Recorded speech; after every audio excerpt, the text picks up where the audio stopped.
గతంలో అంటే ఇంతకుముందు ఆల్రెడీ కట్టినటువంటి ఇల్లులు ఏవైనా ఉన్నా వాటిల్ని ఎటువంటి పరిస్థితుల్లో హైడ్రా టచ్ చేయదు. కానీ ఇక మీద అంటే హైడ్రా ఫామ్ అయింది జూలైలో. ఆ తర్వాత గనక ఏమైనా స్ట్రక్చర్స్ వస్తుంటే గనక వాటిల్ని ఖచ్చితంగా డిమాలిష్ చేయడం జరుగుతుంది.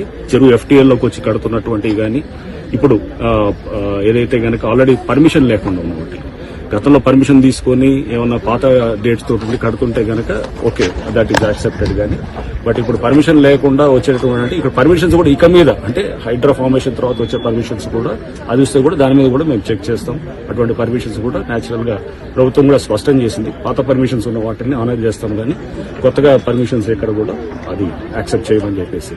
సో ప్రభుత్వ పాలసీకి అనుగుణంగా ఈ చెరువులను కాపాడే దీంట్లో మేము డెఫినెట్ గా ఎఫ్టీఎల్ అట్లానే ఎంక్రోచ్మెంట్స్ కాపాడే దిశగా హైడ్రా పనిచేస్తుంది. అండ్ దీంట్లో ముఖ్యంగా ఈ ఎవరైతే ఈ పేదవాళ్ళు ఉన్నారో లేకపోతే చిన్నవాళ్ళందరూ కూడా ఆక్యుపై చేస్తున్నారో వాళ్ళని ఎటువంటి పరిస్థితుల్లో డిస్టర్బ్ చేయడం కూడా వాళ్ళకి చెప్పడం జరిగింది. సో దీంట్లో ఎవడన్నా వచ్చి రేపు తప్పుడు ప్రచారం చేసి మీ ఇల్లులంతా కూడా కూలుస్తారంటే దయచేసి నమ్మొద్దని కూడా నేను చెప్తున్నాను. ఆల్రెడీ మీరు ఎప్పుడో కట్టుకుని ఇల్లులు అవి అనాథరైజ్ అయినా ఆథరైజ్ అయినా పర్మిషన్ ఉన్నా పర్మిషన్ లేకున్నా కానీ వాటిని కూలగొట్టగలరు.